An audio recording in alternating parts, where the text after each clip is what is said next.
Hello, everyone. Hello. Very good. Okay, so my name's Ken Okolo. I help. No, that's not how it's supposed to be. What's the pattern? So my name's Ken Okolo. I think you guys are really great. You know, I loved the demos. You know, everything that was done a few minutes ago. I thought it was brilliant. I help businesses particularly corporate brands. I help them with recruitment and recruitment technology, and I help them to reduce cost per hire. Was that a good elevator? Is that all right? Okay, let's get started. I've got a little problem, a little scenario, and I'm going to need you to help me out with that. Okay, so I want you to imagine that you're at home. Do you imagine that? Can you imagine yourself at home? You're in the kitchen. You stood imagining. Your tap is just broken. It's not working. Okay? Water's not coming out. Something's wrong.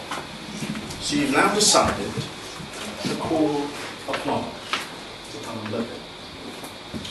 You said to yourself, no, I'm not just going to call one. You know, there's all these Nigerian plumbers.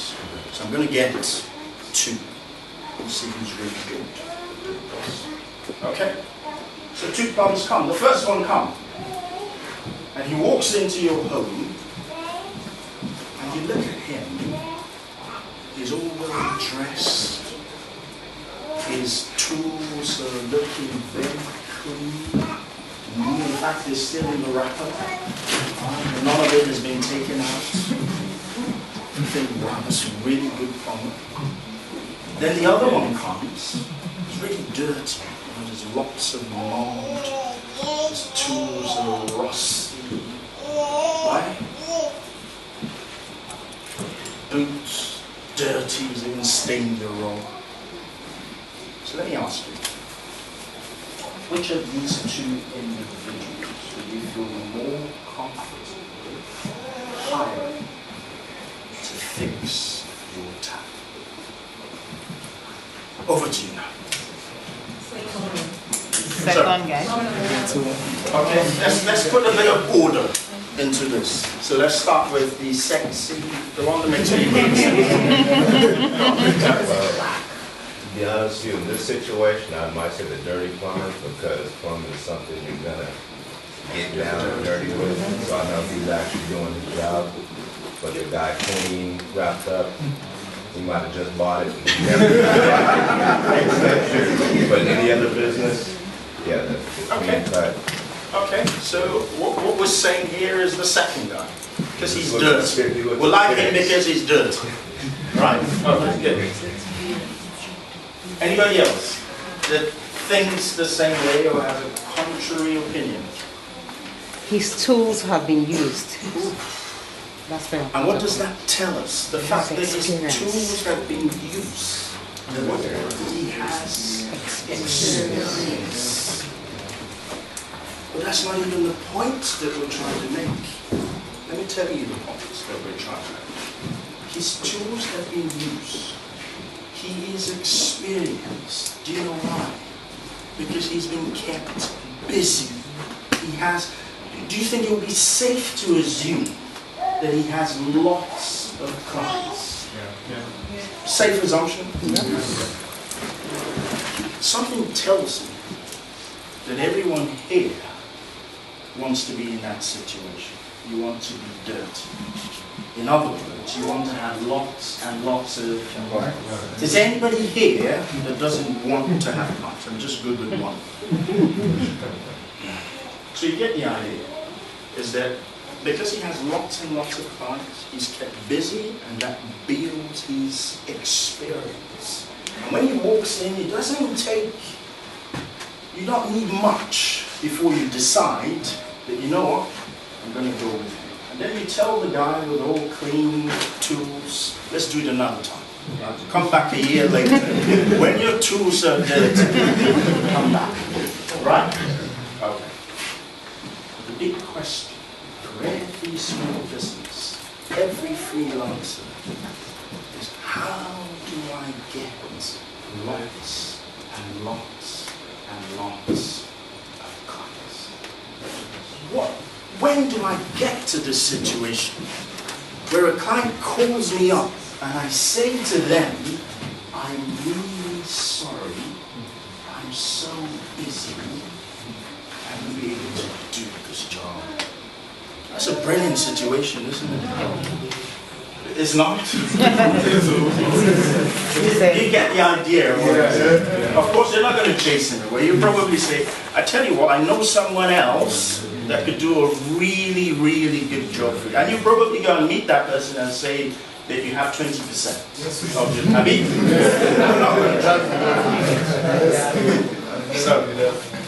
So the real question then is, what tools can help us? What tools can help us to be able to get these cards? Build up a good list of prospects that we could then try as much as we can to follow on and turn them into our clients. Well, that's where LinkedIn comes from. And we themed this session as maximizing the opportunity. Now, the reason why I use that theme is because of the question that Okolo asked earlier. She asked, how many people in this room know about LinkedIn? Please, another show of hands. No, remember, know about it. So you've heard of it before. Heard of it. You've seen it somewhere. How many people are on LinkedIn? So they have a profile on LinkedIn. Oh, wow. Here, I don't think we need this session.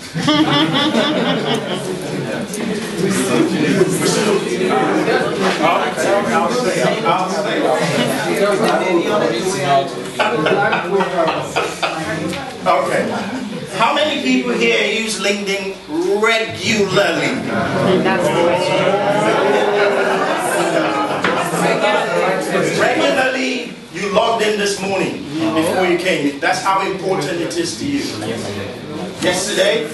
How many logged in yesterday? Yesterday, yeah, I had a connection. How many logged in a year ago? Last year. Okay, so that's why we have the theme. Maximizing the opportunity. Because the idea is, yes, we know about it. We logged in yesterday. How can we make the most of it, right? That's the real question. Because in an examination, I tell you, those that will score the highest mark are not those who know about LinkedIn, will be those who use it regularly, right? So how do we maximize the opportunity? So let's talk about LinkedIn. Actually, let's talk about chemical for a moment. We already know about chemical, so let's move on. Let's talk about LinkedIn. At the moment, there are about 187 million professionals worldwide that have a presence on LinkedIn. They come across over 200 countries. Okay? Anything else? We have about 3 million new members joining this professional network every month. Take note of that, 3 million new members. Something tells me that at the end of the session today, at the end of this month, we'll have had 3 million, maybe, and two of them from this room that will have joined LinkedIn. Members from every Fortune 500 company are on LinkedIn. And you're probably thinking, you know, your small business is probably 40 and 50,000 maybe, right? But we'll see how important it is, all of this information. LinkedIn's mission: connect the world's professionals, make them more productive and more successful. Why is this important? Well, I have a lot of people say, LinkedIn's very boring. It's not like Facebook. I can't share pictures on it. I can't do this, I can't chat on it. It's very boring, that's why I don't go on it. But that's the idea. LinkedIn wants its site to be boring. Because it is supposed to get professionals to be more productive and successful. I'm not too sure how spending the entire day sharing photos and looking at, wow, Hugh was in the States last week, wow.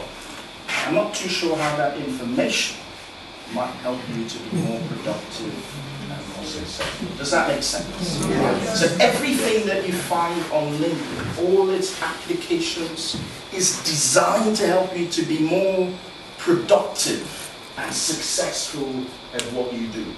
It's not supposed to help you to pass time.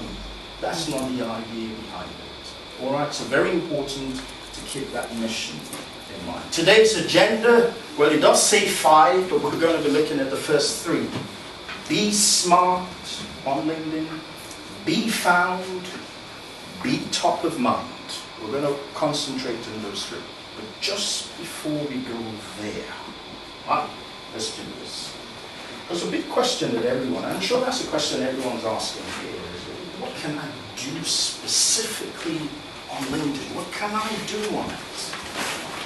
I've got my own business, I don't work for a company. How can I maximize it? Huh? So a few things. So when it was time, I drafted a little message, very brief, not too long, straight to the point. What is it? Who are you? What are you doing? How can you benefit the company? No more than 3 short paragraphs, and I mean 3 short paragraphs. Next message.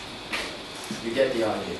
So I send this message, and off it went. I tell this CEO of this telco, I tell them what I'm doing. 2 days later, I get a call from his PA.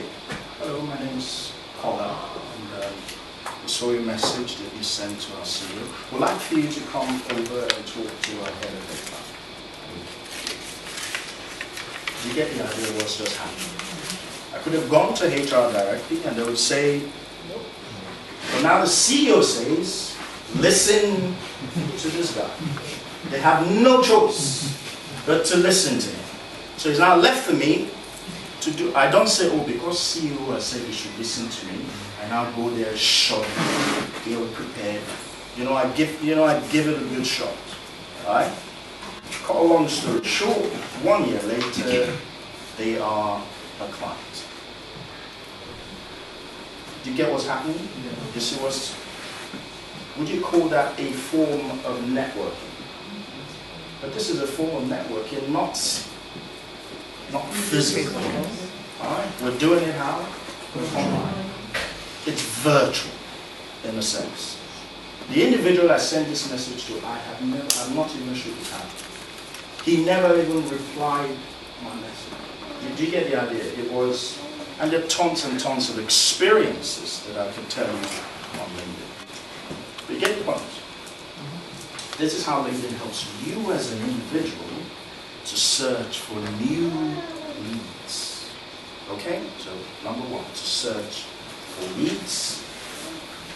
LinkedIn helps you, when you search for a lead, to be able to contact them directly. It's one thing to find the lead, you see this beautiful profile, but you need access to be able to send them a message. So oftentimes you might need to pay for that. It's about $10 for a message. Or they have some beautiful packages. We could talk about the specifics after this presentation, right? But it enables you to contact them directly.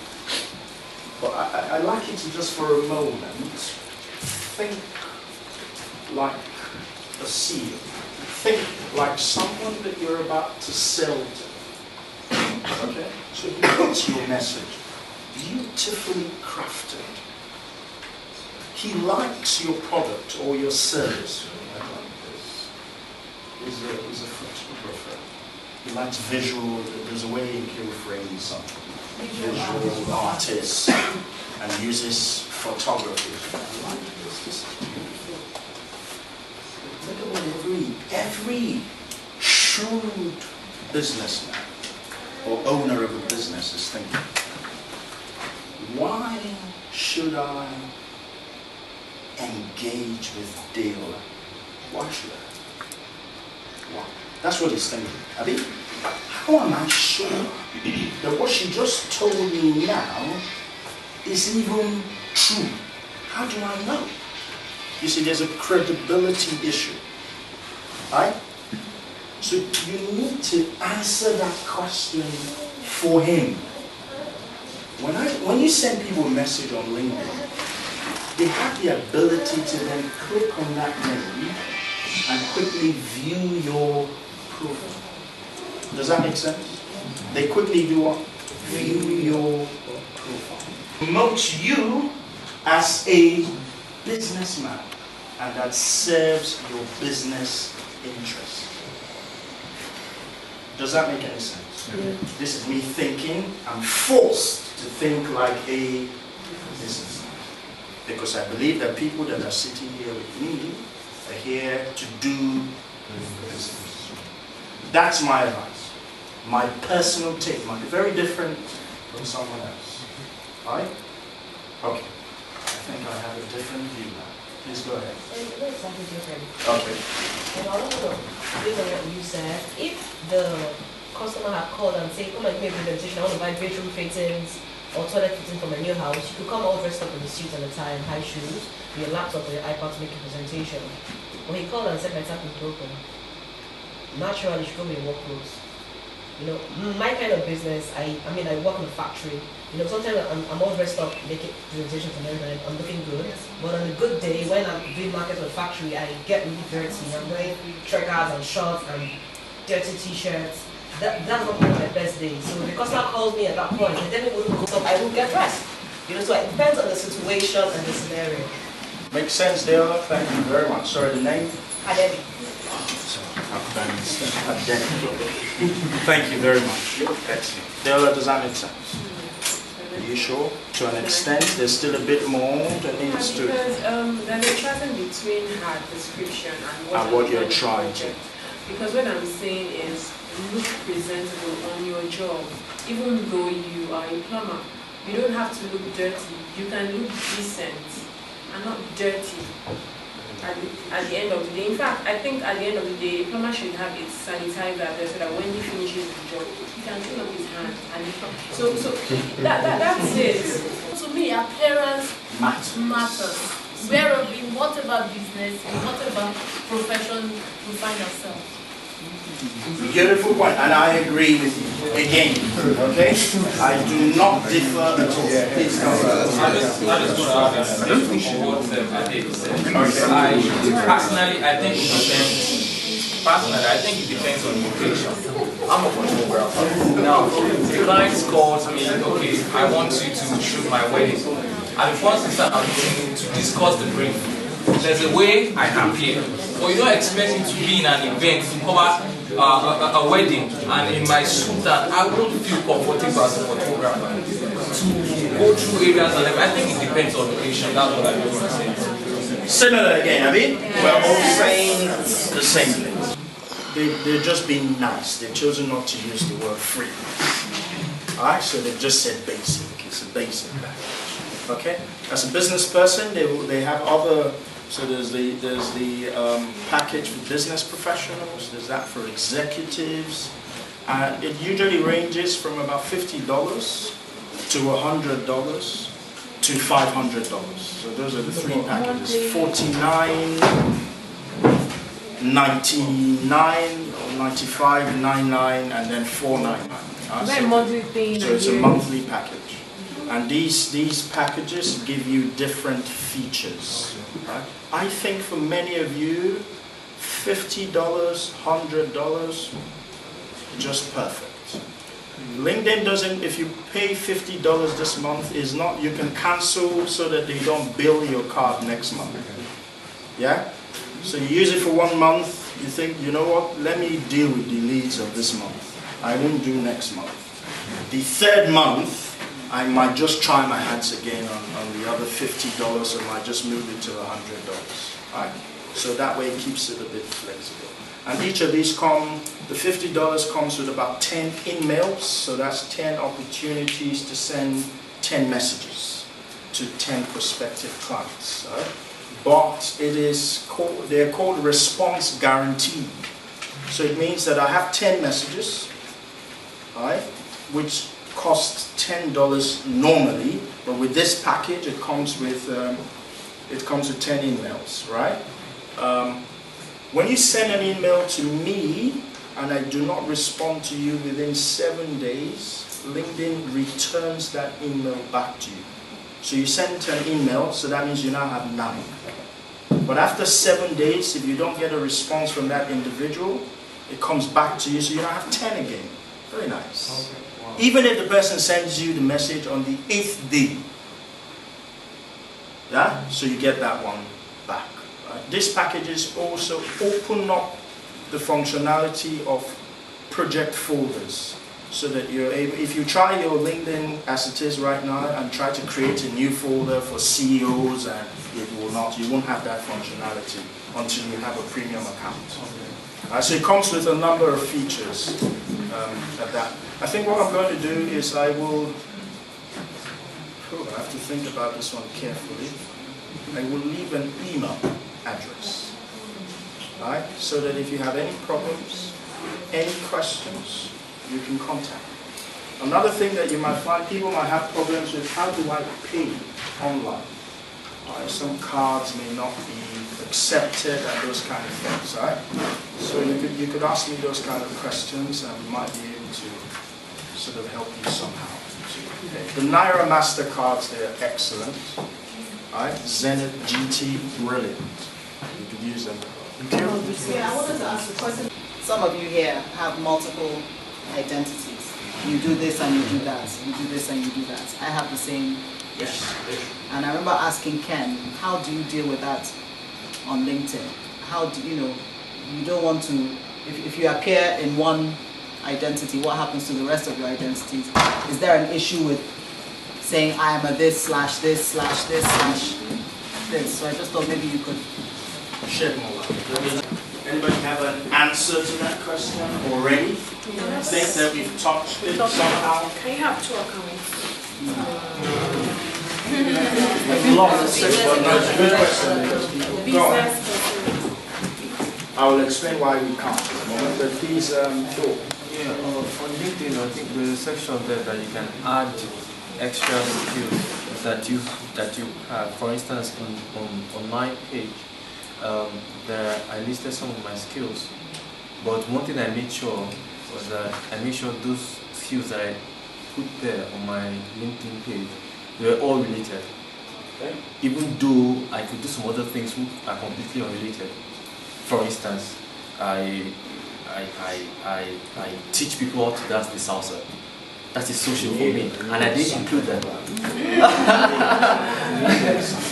Good, no, that's good. Yeah, so I don't put that there, but all of the skills that I know I put on LinkedIn are IT related and helping small businesses related. So everything, including your schools, your past experiences, the kind of work you've done before. They have sections where you can just add a sub item. And by the time you do add a sub item, LinkedIn has a feature to group, like for instance, for an IT person, there's HTML5, there's CSS3, all those kind of skills. So it's just personal to you to now identify the areas at which you feel they are related, that will not confuse people or make people feel that you're a jack of all trades. That's Good. where I Good. Can I paint 2 scenarios for you? I love talking about recruitment, LinkedIn. There's another side to me though. I do a lot of motivational speaking as well. I don't include that in my profile. I probably just put speaking, very tangible skill. Because that's not what I want to project. What I want to project to the professional world is that this guy is a recruiter. That's what he does. He also helps brands to build recruitment technology and da da da da da da. That's what me, Ken Okolo. One second. Yeah. That's what I want to project. You do have other groups of people though that cannot project one thing. It's impossible. So I will go back to Nkiru because I think she's a typical example of that. Nkiru, if you just tell us my many. The different sides to yourself. Tell us the different sides to yourself, and perhaps we can guess why it will be impossible for you to project onto. Once we understand that, then we then suddenly start to think of how we can make our LinkedIn profile to reflect that kind of situation, right? Please tell us, Okolo. Okay, so I'm founder, CEO, Enterprise Creative. Okay, I'm an executive director, Storm 360. I'm also, in fact, I now call it director, so it doesn't sound as if I'm unserious, but really CEO of a company called Outsource Media that does corporate communications, events consulting. Under Outsource Media, I have a training company, business name, Protocol School of West Africa. So some people know me as Storm, and only Storm. Some people met me as Protocol School. Do not know I do anything to do with entertainment, TV, music, or anything. Some people I've done work for as Outsource Media. Don't know anything else. Some people, Enterprise Creative, that is I'm now putting out there. Some people will only meet me as Enterprise Creative. So it's, it's a little bit problematic in terms of LinkedIn. When Ken was working with me on LinkedIn profile, and this was my challenge. What am I projecting? So look at her situation, film producer, whatever, and that's how I know you're curious. So I go on LinkedIn, and I saw there Enterprise Creative, training, enterprise. I knew her as she shot a video, music. What do you think starts to happen to me? Are you sure this is the real? Maybe there's a second in curious. By the way, all the companies have the same address.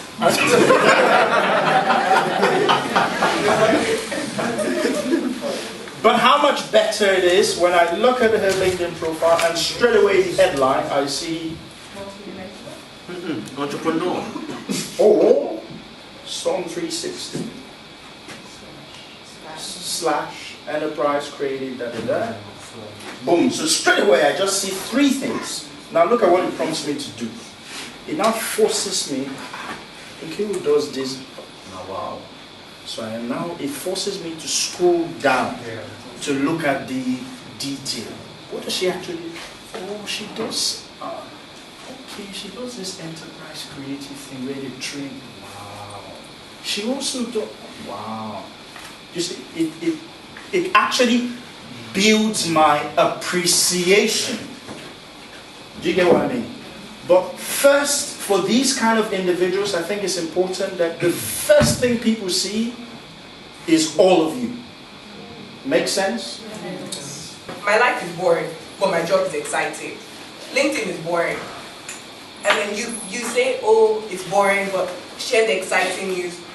Exciting, where I work, is exciting. It's exciting. It's headbanging. So how do I merge? Make it boring?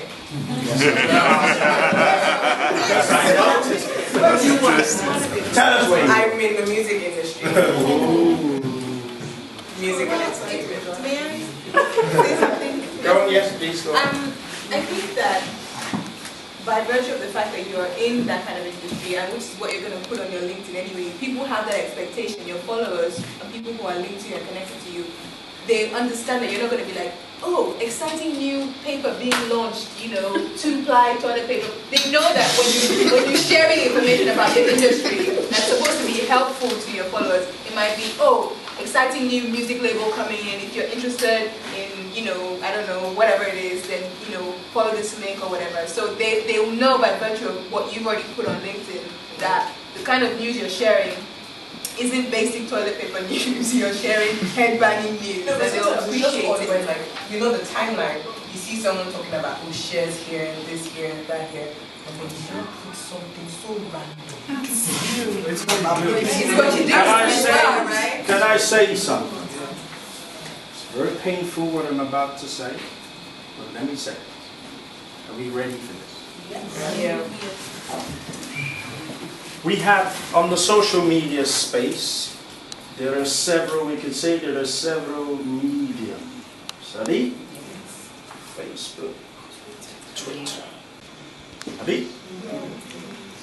There are some I will not touch with a long, because it is not good for me. Make sense?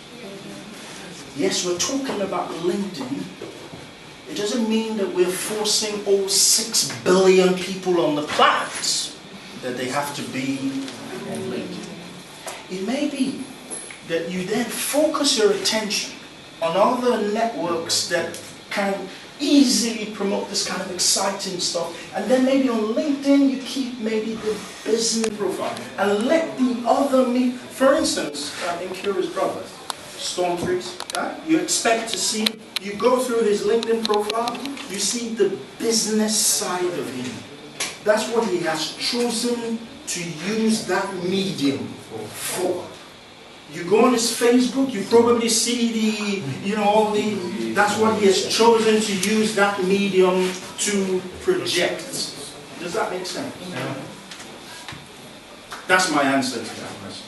I think what I wanted to ask was, what's the etiquette for being an employee with probably a contract hanging over your head, saying, trying to play down your conflict of interest, areas, and then knowing how far you can push, you can promote your business on this single LinkedIn profile. Right? I think you already answered it yourself. Thank you. My question is, I know that LinkedIn doesn't have anything to do with pictures on the LinkedIn. Can it be tweet? Is there a way they could just, let me know, a number of space, a number of MB for just little pictures of what you're doing presently? That's one. Finally, in LinkedIn, for example, you have a profile as Ken Okolo. Is it possible to use my company as my profile, not individual, as in to do everything as a company, not against the person? But you get the idea. The more you use it, the more you start to understand, actually I could plug this into it and achieve this issue that I have. But SlideShare is a good way to promote if you have visual things, a visual portfolio that you wanted to share. SlideShare is a good way to do it. What was the second question? Personal page, company page. Okay, again, it's up to you. So I have a personal page. I also have my company page. It's a professional network. I remember what you said about credibility. I check your company. Next question is, who are the guys behind these companies here? Abi? So I'm going to check it.